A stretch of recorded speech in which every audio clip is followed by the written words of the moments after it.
O'clock, and so I think we will start this meeting. This is a special called meeting of the Board of Trustees, Weatherford College. Today's Tuesday, August 10th, 2021. It is 2 p.m. or just immediately thereafter.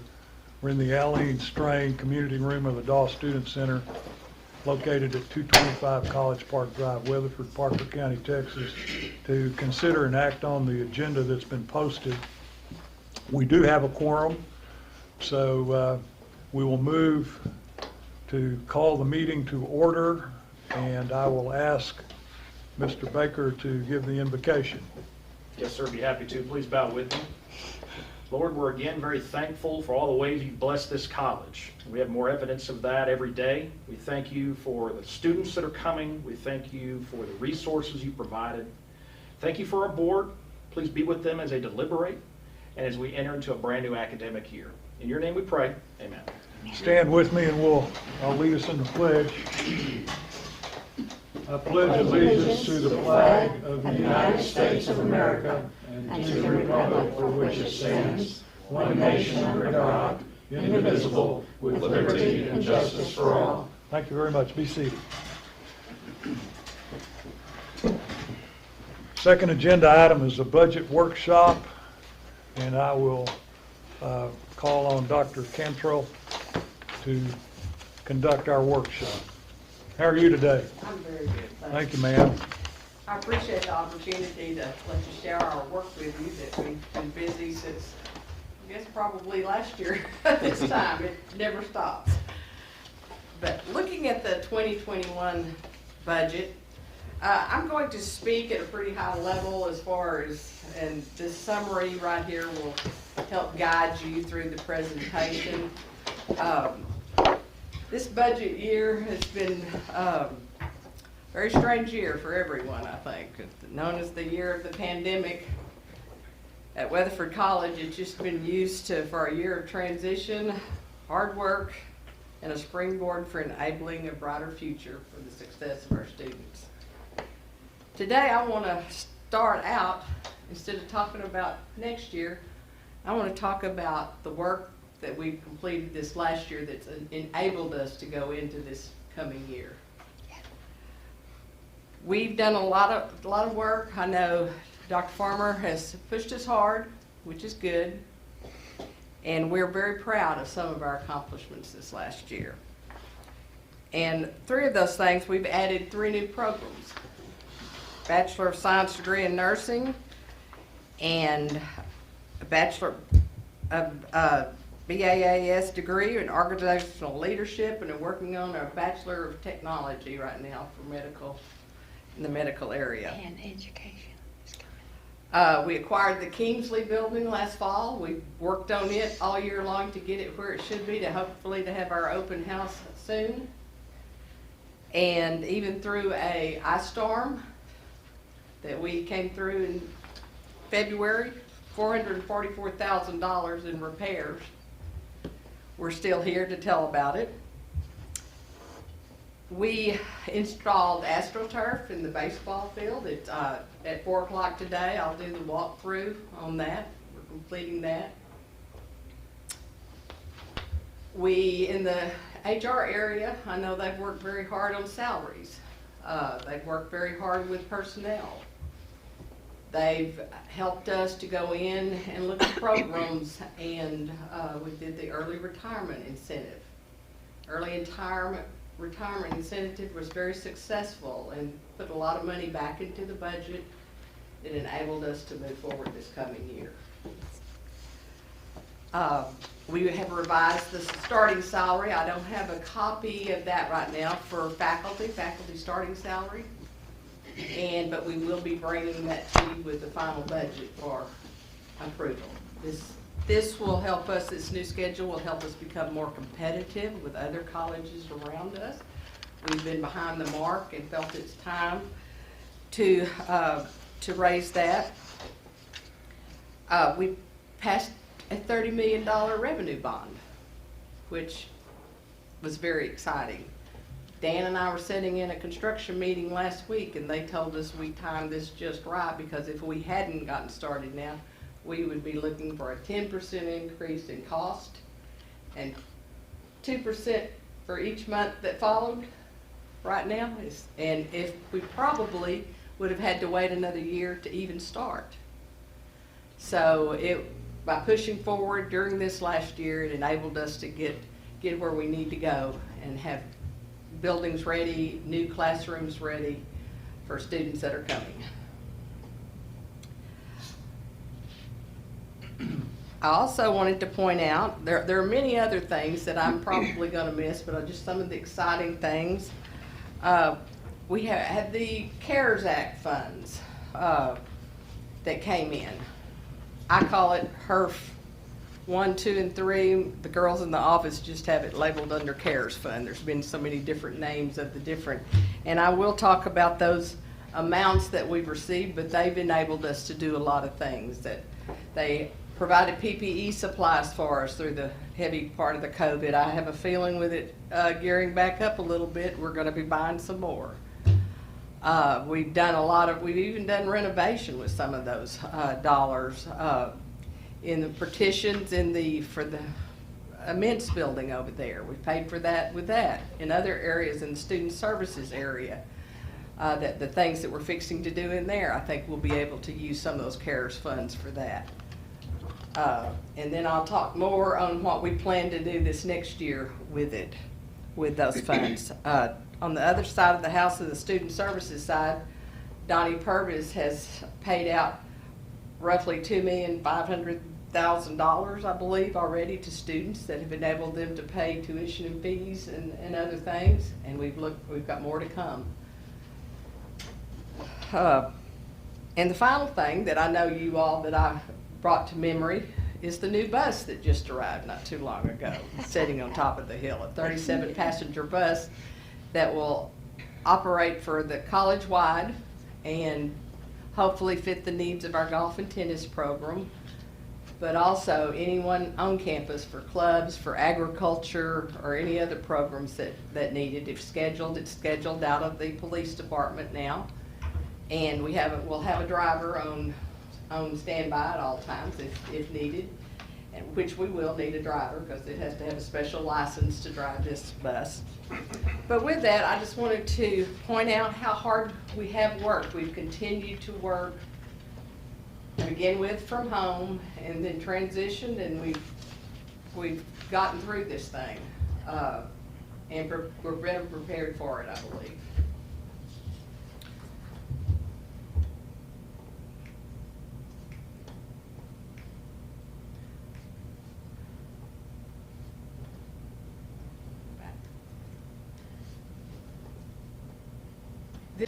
With the strategic plan are the goals that were adopted last December in mind. I know that the focus of that strategic goals and plans were facility renewal, emerging technology for the instructional areas, student success, and employee compensation. And I think this budget hits on this in all areas. And so I'm very pleased with that. It was developed from the ground up with involvement from faculty, staff, and administration. And I will say right now, we will adopt it as is. I hope you all will. But it is a work in progress. As fast as we're moving now, it's constant. I was waking up in the middle of the night thinking last night, did I get that in there? Did I get that, or why didn't I put that in there? But we're moving very fast, and you will be seeing budget amendments, I'm sure, as we go along, because the opportunities are there, and we're taking them as we move.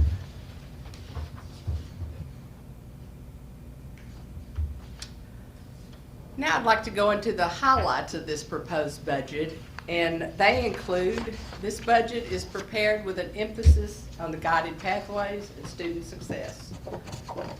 There's a 5% salary increase, which encompasses full-time, adjunct, and part-time personnel. There's been a streamlining of personnel and operating budgets that's enabled us to stay within a reasonable amount, but yet not be strapped for funds in cases where it inhibited the work that we're doing. We want to be sure and try, especially the CARES funds have helped us a lot. This morning, the nursing center down at the dorms called me, and she said, Andra, can I utilize some of the CARES funds? And I said, well, absolutely we can. And so we're going back and we're going to buy her a new computer with that. Come up daily, which we're able to address with CARES funds. As long as they had to do with that and they were facilitating our operations during this CARES time, anything for online instruction is just phenomenal that we're at this point in time, because I believe, and I think everyone in here does, we're going to an online instructional work here at the college. It's been going on for several years, it's been coming. But this has enabled us with a time that we received some funding to make us stronger. And that's what they're trying to do for online instruction, to be stronger. And I know we've done some things last year that were very innovative. They had Wi-Fi in the parking lots out here and all that, so people that didn't have it at their homes, if they needed to come up here and utilize it, they could do that. Just different things like that. It's been very worthwhile to us. There's also in this budget 3 new academic program additions: the echocardiography, the Bachelor of Technology in Medical and Health Services Management, and the Bachelor of BAS in Organizational Leadership. 3 new athletic programs are partial, 2 new golf and tennis, and then getting ready for the volleyball for the next fall. We will go in and have to renovate somewhat in the old gymnasium and go ahead and hire a coach to get on the scholarships and the students on board. So some of that is included in this budget. And the next 3, the CARES additional student aid that comes from that. I think there's approximately $5 million just for this coming year for student aid. And Donnie was, our financial aid director, was in our office this morning discussing that and how we've opened that up to students now to pay tuition. They have to come in and elect to use it for their tuition fees, or they can just request that the funds be given to them. So that has to, but it's an opportunity for students that otherwise would possibly not be able to go. And I think one of the greatest things, besides the building of the workforce, emerging technology building and the workforce, is the elimination of the Wise County transfer due to the savings realized from the Wise County bond refinance. That was a long time coming, but we finally got there.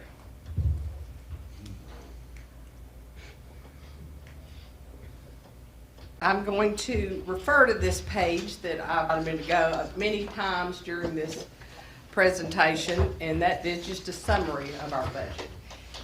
As I told you, I'm speaking at a pretty high level. If there's any detail that you all want, stop me and I can stop and try to respond to that, or either I can get back with you later, but I sure want to answer your questions. But the Weatherford College 21-22 proposed budget is presented as a balanced budget as of August the 10th. The revenue and expenditures for 21-22 total $77,744,313, representing an increase of $7,117,850 over the amended budget. If you'll look at your summary page, glance at it, you can see pretty quickly where those revenues increased that total to that amount, the $7,117,000. First of all, I would point out too, your student aid is an increase of $2,432,000. That's, most of that is, well, that is CARES funds. I will say the increase is. We have other student aid funds, but they're pretty well static. They're not, haven't increased that much. Your operating grants, an increase of $2,802,984. That's pretty much, it is netted out to that figure, but the increase is due to the CARES fund. And finally, the local property taxes that we're proposing and hopefully you'll be proposing on Thursday, is an increase of $2,335,000. And that is truly due to the growth in this community and the valuation increases.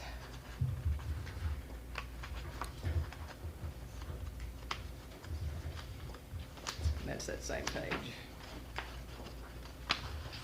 When you look at the revenue comparison, we've split it up into all the different revenue areas. This gives you a little look at what's increased and what's gone down. State appropriations has dropped just a little bit, and I'll talk about that further a little more. The student aid appears, and that's really due to the CARES Act. Operating grants are up due to the CARES Act. Tuition and fees are up approximately 600 and some odd thousand net. Local taxes, they are rising. They're the greatest growth that we have. And then local funds other, they've dropped down just a little other, but in that local funds other, we have contributions in there, and we have not booked any, we don't have any pledged revenues at this point in time that would cause us to go ahead and book it ahead of time that I would know. So right now, I know that we will have an increase in that area, and it will exceed that because of, for one thing, Brent and I talked this morning, we don't have a clear direction exactly with the WIGS funds that have come in, exactly where those will be placed. So we will, in, I'm sure September, October, be amending the budget when we move those funds actually, or when the foundation moves them to the college. Auxiliary is about flat, and then debt service appears to be flat in revenue. That is the amount of debt service that comes from our general obligation bond that was passed years ago. I forget what number it is now because we've refinanced it over the years, but that was the original amount, and so it's pretty well flat. Now the other dollars that will take care of the debt service, just like the revenue bond, our revenue bond will be $1,400,000 and something a year. But that will be covered from all areas of the college. And we will do transfers out of tuition portion. And then transfer non-mandatory. That's where we took out the Wise County transfer. That's not necessary now. In the going into the first year of the biennium, we received notice back in May. I'm sure state appropriations for the first year of the 22-23 biennium is $8,925,333. This represents 11.48% of the total revenue out there. That amount has dwindled over the years. One time when I first started here, we were receiving 70% of our revenue was coming from the state. And now it's dwindled down to 11.48%.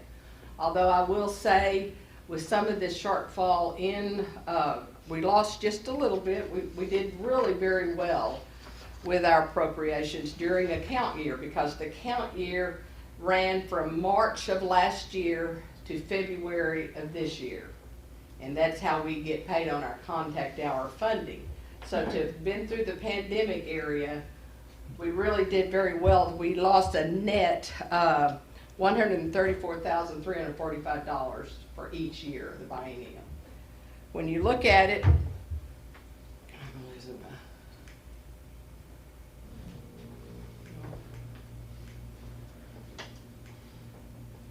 how did I get so far ahead of myself?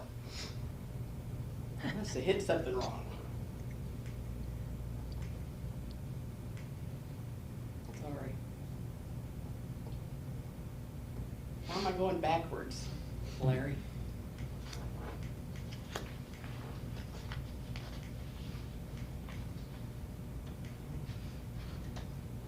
I'm sorry.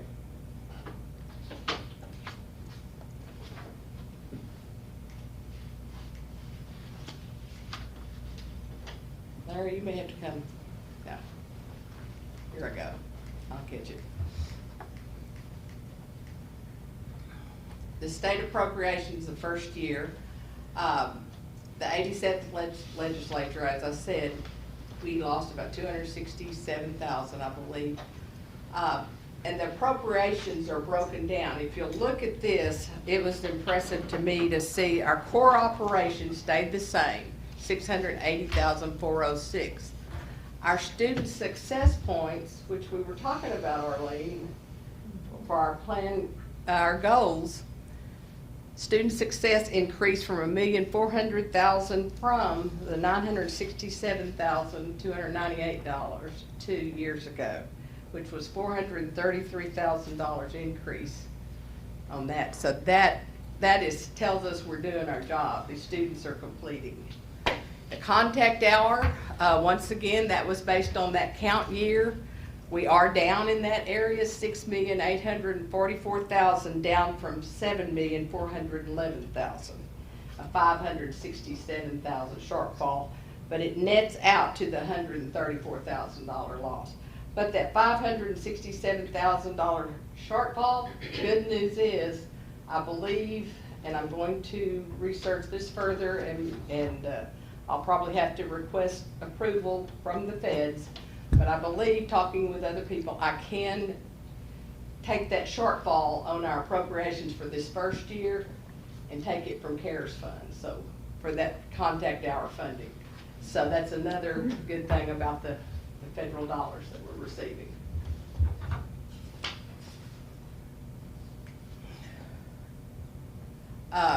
Looking at that, there's really not a whole lot to tell. We have more detail in the budget if you would care to look back on that and talking about the student aid. But it ties to, I'm going down each one of these, tying to the different increases in our revenues. An additional $2,802,984 in operating grants. What we're going to do with that right now, we were looking at it already, but we're going to put, we can come into the college and basically replace the majority of our air conditioning systems for improved air quality control through this CARES funding. Already, I've been talking with Johnson Controls, who've done a lot of our work in the past, but we're going to put it out for proposals. They've estimated $800,000 that we can replace air conditioning systems that will help us come back with new units that will be much more efficient than what we've got out there now. And so this is going to help us greatly. And it will also provide, we're still working in the technology area, looking at everything we can, any new innovative ideas we're accepting requests for, if they can. Priscilla, our new director of technology, is looking at that and working with Mike Hindy on technology usage, because that's a buzzword with them. We've had awarded on student aid alone from the beginning last year, $7,808,000, and on institutional side, $11,374,000. So that's a lot of funds. We still have we'll have next spring to finish up and do the remaining projects that you can ask for an extension of time, but hopefully we won't have to do that and we'll get everything done. Our tuition and fees total $13,311,000 and represent approximately 29% of the three major sources of revenue. Estimated tuition and fees have increased by a net $647 due to the rate increases that were approved in March by the board. Right now, I think Dr. Farmer mentioned a little while ago that we're flat to last year for our enrollment. So hopefully we won't have a shortfall there, but I can go back 2 years ago before the pandemic and compare that to see if we can utilize those federal dollars. So if that would be loss of revenue that I could post in this year's budget.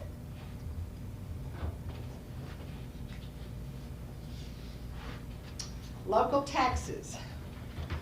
when we go to local taxes, it shows an increase of $2,335,031.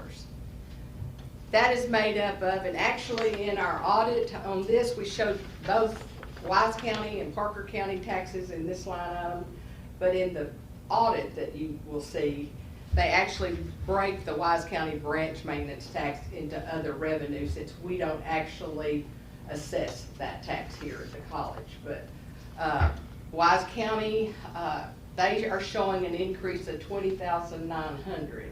And I'll talk to you a little bit more about that, but we always take the lead from Wise County, and Ann McQuistion at this point in time had sent us an email telling us to budget $20,900 more than last year's.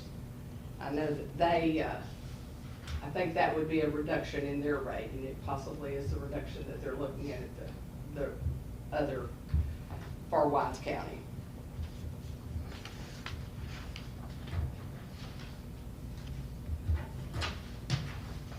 Okay, the next sheet gets a little bit more complicated. I don't know how many of you all received a little postcard in the mail yesterday talking about Parker County taxes. Did anybody receive that? I hope you did real soon. If you didn't.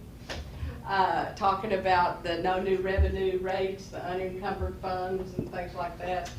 Well, they have all the required postings that we normally put in the newspaper, but we didn't do it, but the Central Tax Authority did for us. But they sent out postcards to everyone, and we have all that information on our website now that's required by law.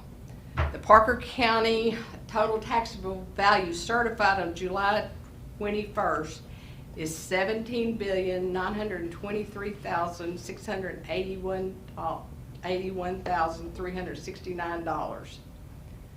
The 2021 certified value includes frozen values of over 65 homesteads of $2,982,197. That figure is growing as each year more people are applying for that homestead exemption. New construction is $731 million. Pollution control and energy storage system exemptions, $14,670. And the 2021 frozen levy that comes from the frozen values is also, the amount's gone there, I don't know. But it shows on the next page on down here, I can tell you that exactly. The local Parker County tax revenue has increased by $2,314,013. When they figure, they have a worksheet, Central Tax Authority does, the Parker County Appraisal District, no new tax revenue.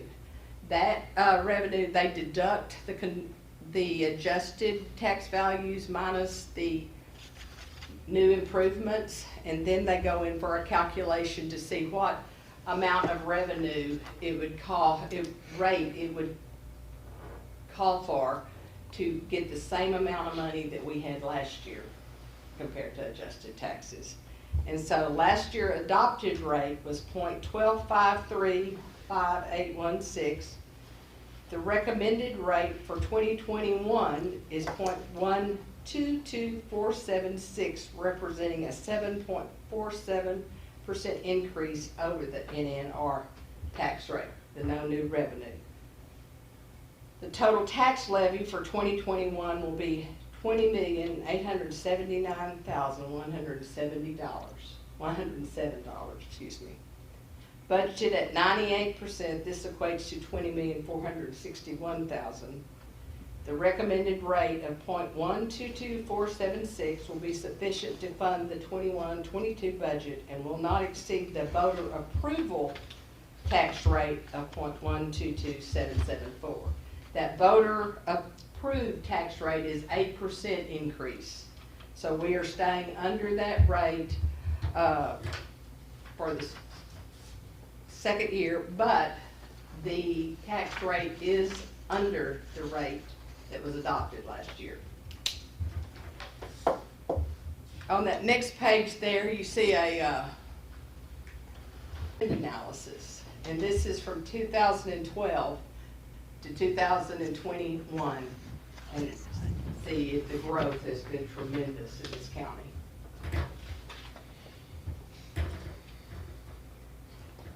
From 9 million, it's almost doubled.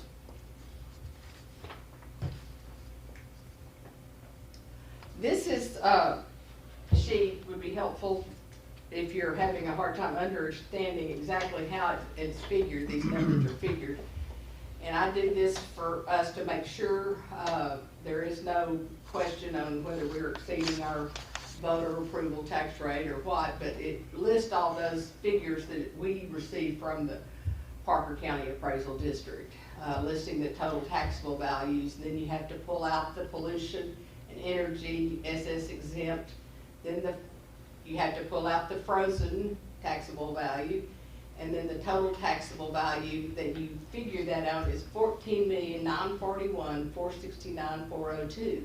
The new improvements, 731, when you take that off, you adjusted taxable values $14,210,014,438. Now, in maintenance and this, I gave the current rate in that first column there at total .1253585. Then you go over to the next column and see where that is the rate that they will allow without any, that will not generate any increase to us.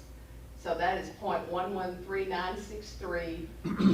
We're recommending 7.47% increase to .122476, and that falls under the voter approval tax rate of .122774. You have any questions? I do. Yes, sir. Just passing thought, how does our debt service number stack up? Don't go look. I have another schedule here that will, I mean, I we're just gonna get curious. to that 2 schedules later. Let's just wait. Okay? Okay. Okay. And then this other down here just talks about the levy and how much is levied, the 2461 as I mentioned earlier. Historical tax rate comparison to state average. This is the state average, a year behind in receiving information on all this. In fact, it's not on the website from the state for last year, and I had to call and to get it. But it's always a year in arrears because the information gathered from the TACC is always late coming. But if I'm looking at the 2021, which is this September 2021, when these are actually levied, if we go to the .12243, when you compare that to last year's state average, the state average, I can't read that very well, is at .19012 as compared to .12248. So we rank on moving to the next page there, we rank 37 in the state, lowest. So last year, when I brought this to you, it was 39.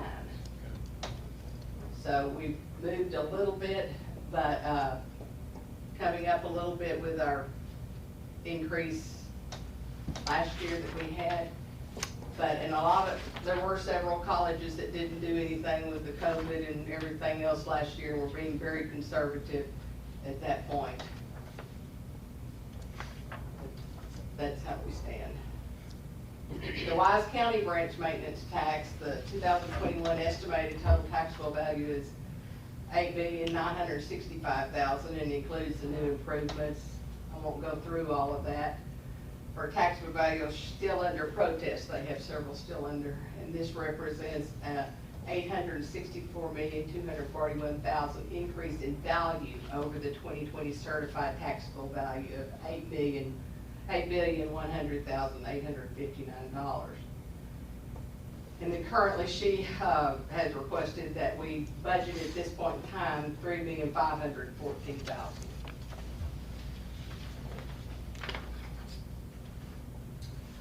In your local funds other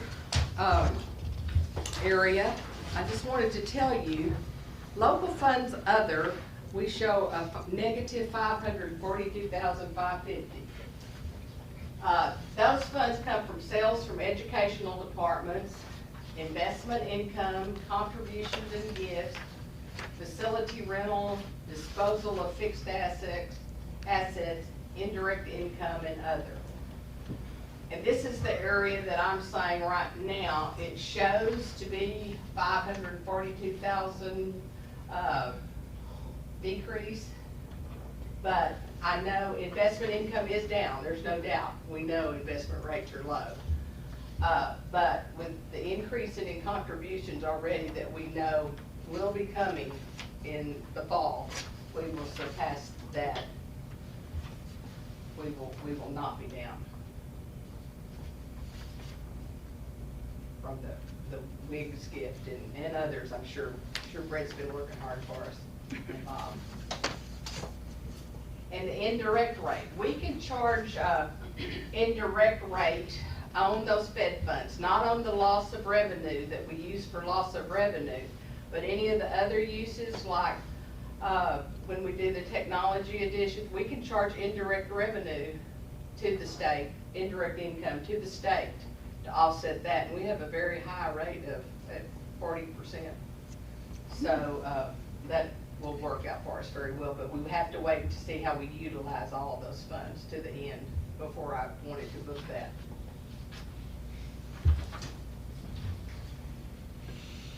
Auxiliary revenue, it's only a small increase of $28,437.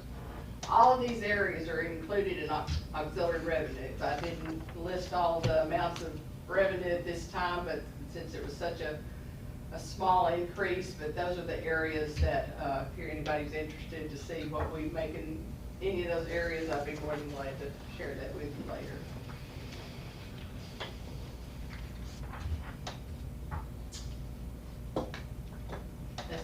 The debt service revenue is derived primarily from the Parker County Property Tax Debt Service. And the debt service is .003444. In fact, we didn't look at that on the debt service when I was looking at those other. Yeah. Let me go back.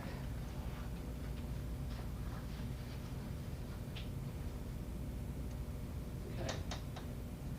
Those are not, we ranked it, we can go back and rank the debt rate number for you. I'll get that for you by Thursday. That's okay. And so you can see we're very, very low. I know. I will tell you that right now. So, but we'll have that ranked for you. We rank it by the total tax rate is how we did it.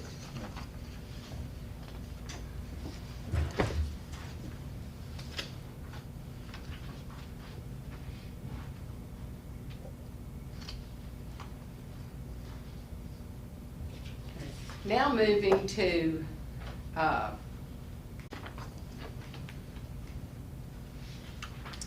now we'll look at major changes in expenditures. Sometimes hard to show a little bit because they are so intertwined in each budget area.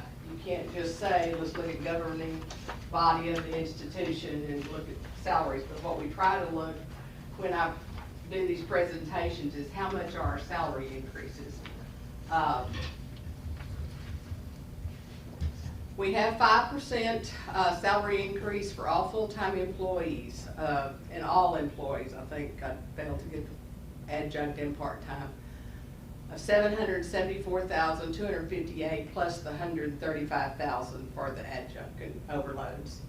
But I will tell you this, we did have a savings from all the restructuring of the salaries and the retirement incentive of approximately $1.5 million. So taking $774,000 out of there, we're $800,000 to the good still. That helped offset other cost increases in our budget. The major repairs and renovation is budgeted at $1,750,000. We have several projects identified at this time that we would like to do during this coming year. I think they total $1,575,000. Last year we had $2 million in that budget line item. But with some of the, hopefully with the air conditioning replacements that we're gonna do with the CARES funds and all that, that will help bring us down to within that $1,750,000. Supplies, overall, the total budget increased by $145,637, and we haven't had a supplies increase for quite some time. So I think with the cost of everything increasing out there, like we all know they are, I think that is minor at this time. Travel increased by $1,767. Of course, no one's been traveling. I guess that's part of it. But we do have travel budgeted in our athletic programs and all that, and we do still encourage people to travel when necessary. And equipment was reduced by $270,277.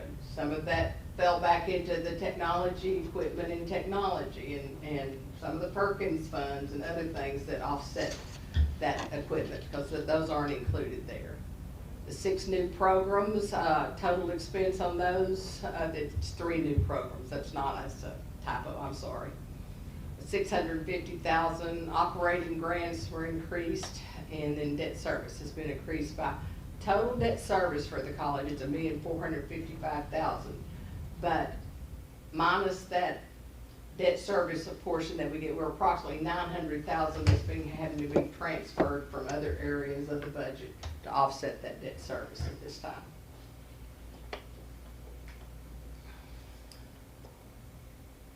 Auxiliary enterprise expenditures increased to $187,825. And I don't have that detail. Performing scholarships increased by $215,580 due to an increase of 12 new scholarships. That's in the tennis and the golf programs. How many performing scholarships do you think we have, just off the top of your head? I'll tell you. Real fast. I got it right here. I'm gonna keep Put it them. all here, Mac. No, I'm not trying to make this longer for you, I guess.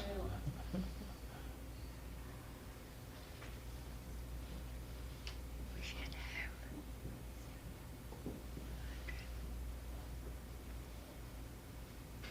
Approximately in the athletic the athletic program's 104.